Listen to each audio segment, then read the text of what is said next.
오늘 함께 보실 말씀은 에스라 1장 1절부터 11절까지 말씀입니다.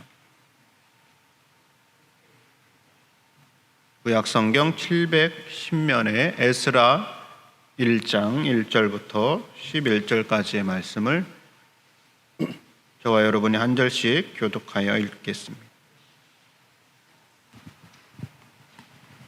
구약성경 710쪽입니다.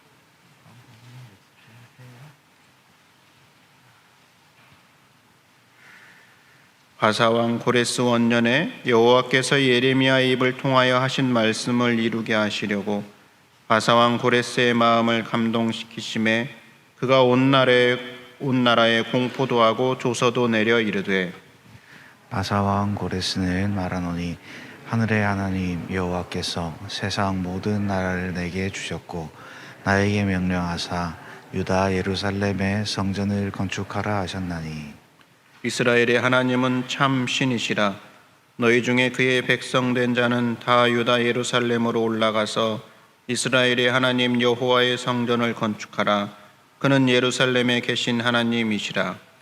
그 남아있는 백성이 어느 곳에 머물러 살든지 그곳 사람들이 마땅히 은과 금과 그 밖의 물건과 짐승으로 도와주고 그 외에도 예루살렘에 세울 하나님의 성전을 위하여 예물을 기쁘게 드릴지니라 하였더라. 이에 유다와 베냐민 족장들과 제사장들과 레위 사람들과 그 마음이 하나님께 감동을 받고 올라가서 예루살렘에 여호와의 성전을 건축하고자 하는 자가 다 일어나니 그 사면 사람들이 은그릇과 금과 물품들과 짐승과 부물로 돕고 그 외에도 예물을 기쁘게 드렸더라. 고레스 왕이 또 여호와의 성전 그릇을 꺼내니 옛적에 느부갓네살이 예루살렘에서 옮겨다가 자기 신들의 신당에 두었던 것이라. 바사왕 고레스가 창고지기 미르르닷에게 명령하여 그 그릇들을 꺼내어 세워서 유다 총독 세스바살에게 넘겨주니 그 수는 금접시가 30개요 은접시가 1000개요 칼이 29개요 금 대접이 30개요 그보다 못한 은 대접이 410개요 그 밖의 그릇이 1000개이니 함께 읽습니다. 금은 그릇이 모두 5400개라. 사로잡힌 자를 바벨론에서 예루살렘으로 데리고 갈 때에 세스바살이 그 그릇들을 다 가지고 갔더라. 아멘. 4월의 첫날 월삭 새벽 기도에 나오신 여러분들 모두를 사랑하고 축복합니다. 또 온라인으로도 함께 하시는 여러분들도 사랑하고 축복합니다. 4월 첫 주간에 우리가 함께 묵상할 성경은 함께 읽은 것처럼 에스라서입니다. 에스라는 사람 이름인데 그 뜻은 여호와께서 도와주었다. 그 이름의 뜻입니다. 이름의 뜻처럼 에스라서에서는 여호와 하나님께서 어떻게 이스라엘 백성들과 에스라를 도와주고 있는가 라는 내용들이 소개되어 있습니다. 우리에게도 이 4월 한 달 하나님께서 우리를 도와주시는 그런 일들과 내용들이 많아지고 친히 볼 수 있는 그런 한 달이 될 수 있었으면 좋겠습니다. 에스라서의 내용은 크게 두 부분으로 나눌 수 있는데 에스라가 등장하기 전까지인 1장부터 6장까지 그리고 에스라가 등장하는 7장부터 10장까지 이렇게 두 개로 나눌 수 있습니다. 이 앞부분에서는 우리가 읽은 것처럼 바사왕 고레스가 이제 칙령을 내리게 되죠. 그래서 바벨론의 포로로 잡혀왔던 그 이스라엘 백성들을 귀국해라, 고국으로 돌아가도 된다라고 해서 고국으로 돌아가서 성전을 건축하는 그런 내용입니다. 성전 건축이 현지인들의 반대로 이제 중지되었다가 마침내 성전 건축을 완공하고 기뻐하는 것으로 이제 앞부분의 내용이 마무리가 됩니다.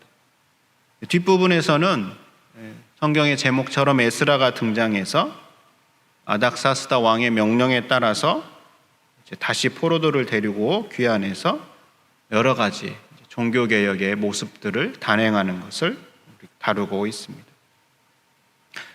오늘 우리가 함께 읽은 이 1장에서 생각해 보자 하는 것은 하나님께서 하나님의 일을 이루어 나가시는데 어떻게 이루어 나가시는가 그 부분에 대해서 생각해 보려고 합니다. 오늘 함께 읽은 1장 1절에서는 이렇게 기록되어 있습니다. 바사왕 고레스 원년에 여호와께서 예레미야의 입을 통하여 하신 말씀을 이루려 하시려고 바사왕 고레스의 마음을 감동시키심에 그가 온 나라에 공포도 하고 조서도 내려 이르되. 바사는 세계사에 등장하는 페르시아를 뜻하는 단어입니다. 바사의 첫 번째 왕인 고레스 왕이 성경에 보니까 예레미야의 입을 통해 하신 말씀을 이루게 하시려고 고레스의 마음을 감동시키셨다라고 기록하고 있습니다. 우리는 이 구절에서 그럼 예레미야를 통하여서 하신 말씀이 무엇일까 이러한 궁금함이 생길 수 있습니다. 예레미야를 통해서 하신 말씀은 이제 열왕기 하와 예레미야를 통해서 우리가 확인해 볼 수 있는데 하나님께서 하나님의 뜻을 따라 살아가지 않는 이스라엘을 그대로 내버려 두실 수 없으셨습니다. 그래서 결국 그 나라를 이제 망하게 하시죠. 하나였던 이스라엘이 북이스라엘과 남유다로 나눠진 상태에서 북이스라엘이 먼저 이제 멸망을 당하게 되고 남유다는 그보다 조금 뒤인 한 200년 정도 뒤에 멸망을 당하게 됩니다. 이때 남유다의 마지막을 지켜보면서 활동한 예언자가 예레미야입니다. 근데 하나님께서 예레미야를 통하여서 그때 당시에 주셨던 말씀은 남유다가 완전히 멸망할 것이다 이렇게 말씀하신 것이죠. 그리고 나서 모두도 포로로 잡혀가게 될 것인데 그 땅에서 농사짓고 아기 낳고 그냥 살아라.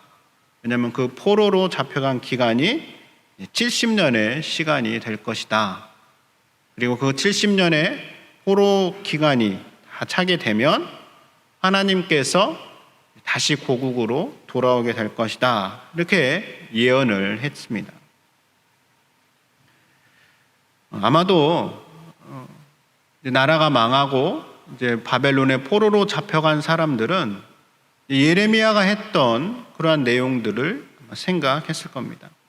그래서 과연 예레미야가 말한 대로 70년의 시간이 지나면 포로 생활이 끝날 것인가 그러한 궁금함을 가지고 지냈던 사람들이 있었겠죠. 혹은 그들은 고달픈 타국에서 그 시간들을 보내면서 과연 그 일이 이루어질 것인가 막 궁금해하면서 하루하루를 보냈을 겁니다. 그런데 이 일이 어떻게 이루어졌을까요? 잠시 우리나라 이야기를 해보면 우리나라의 경우도 1910년에 이제 한일 합방이 이루어졌죠. 그때 이후로 조선의 자치권을 이제 빼앗기게 되면서 일본으로부터 독립을 꾀하기 위해서 우리 선조들이 많은 이제 투쟁을 해나갔습니다. 독립군도 창설하고 일본의 요직에 있는 사람들을 암살하기도 하는 독립을 모색했죠. 그런데 우리나라의 해방은 미국이 일본에 떨어뜨린 원자폭탄으로 말미암아 일본이 항복하게 되면서 찾아왔습니다.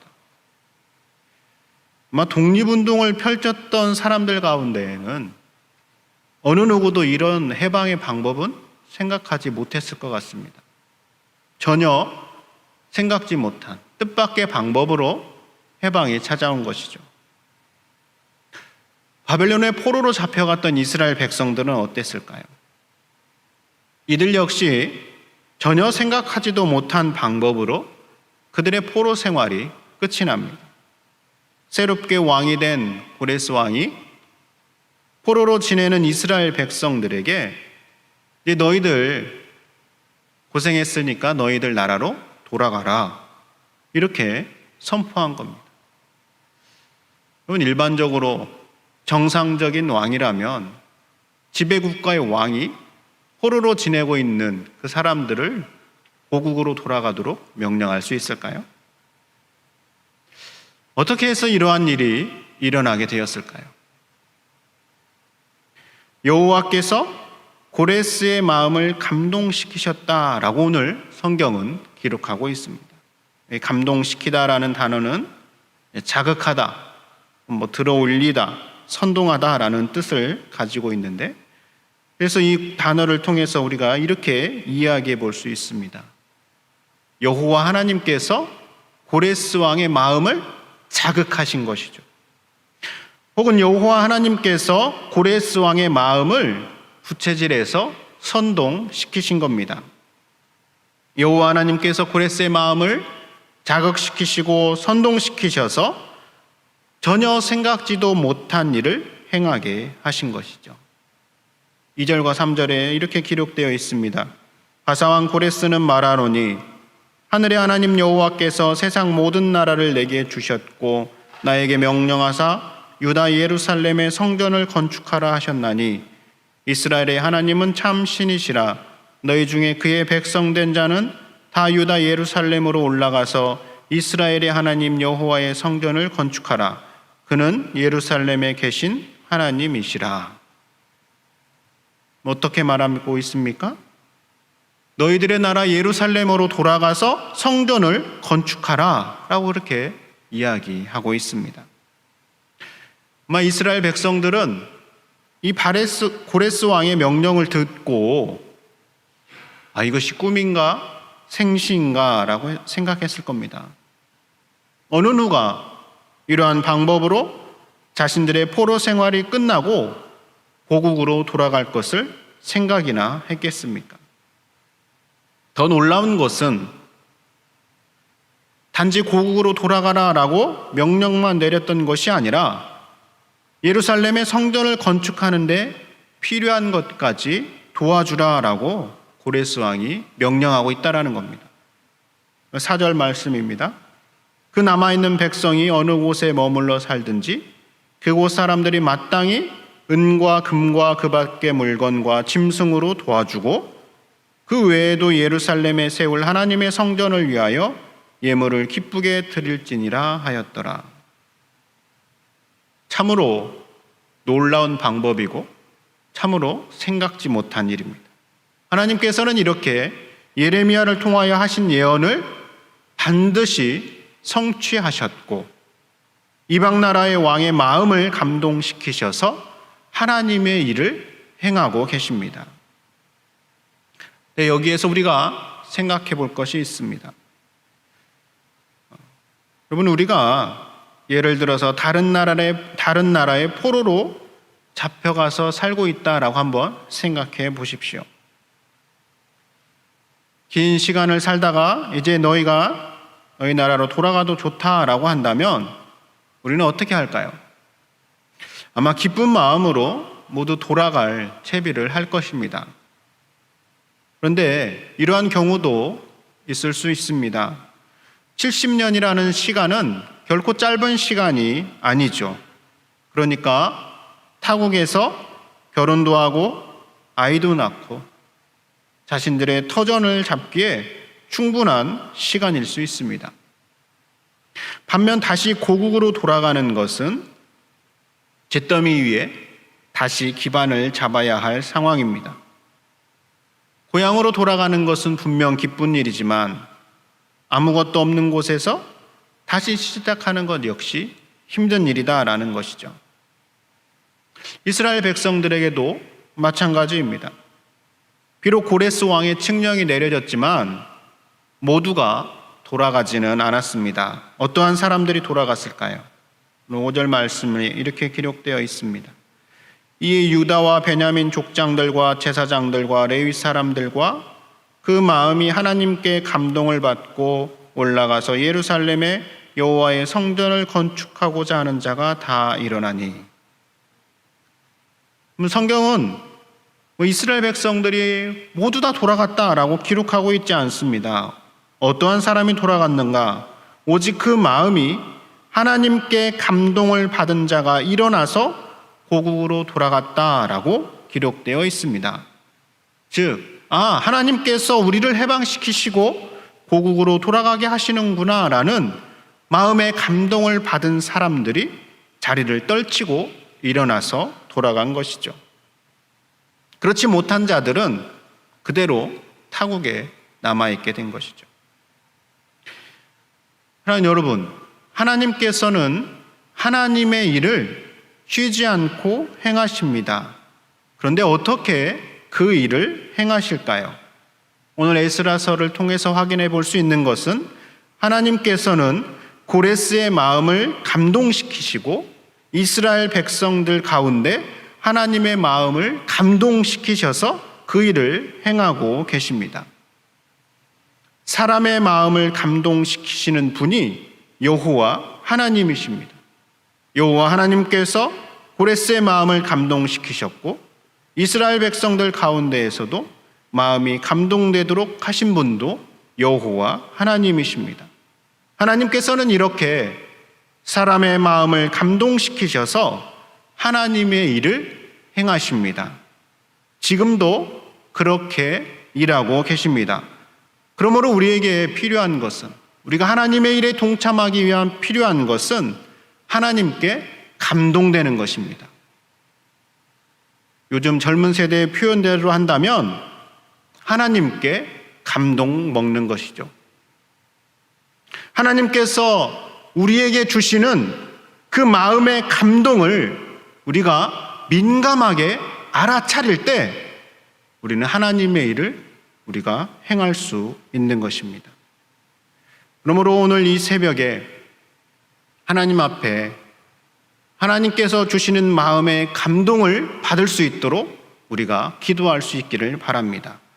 동시에 하나님께서 우리 마음에 주시는 그 감동을 민감하게 알아차릴 수 있는 영적 민감성도 유지할 수 있는 저와 여러분이 될 수 있기를 바랍니다. 이 영적 민감성이 없다면 고국으로 돌아가라고 해도 그냥 남아 있었던 사람들처럼 우리는 그저 무덤덤하게 살아갈 수밖에 없습니다. 그래서 이 새벽 시간이 중요한 시간입니다. 이 새벽 하나님과의 깊은 교제를 통하여서 우리는 영적 민감성을 유지하며 하나님께서 내 마음 가운데 주시는 하나님의 마음의 감동을 알아차리고 하나님의 일을 해나갈 수 있는 것입니다. 그렇게 4월 한 달 살아가는 저와 여러분이 될 수 있기를 바랍니다. 기도하겠습니다.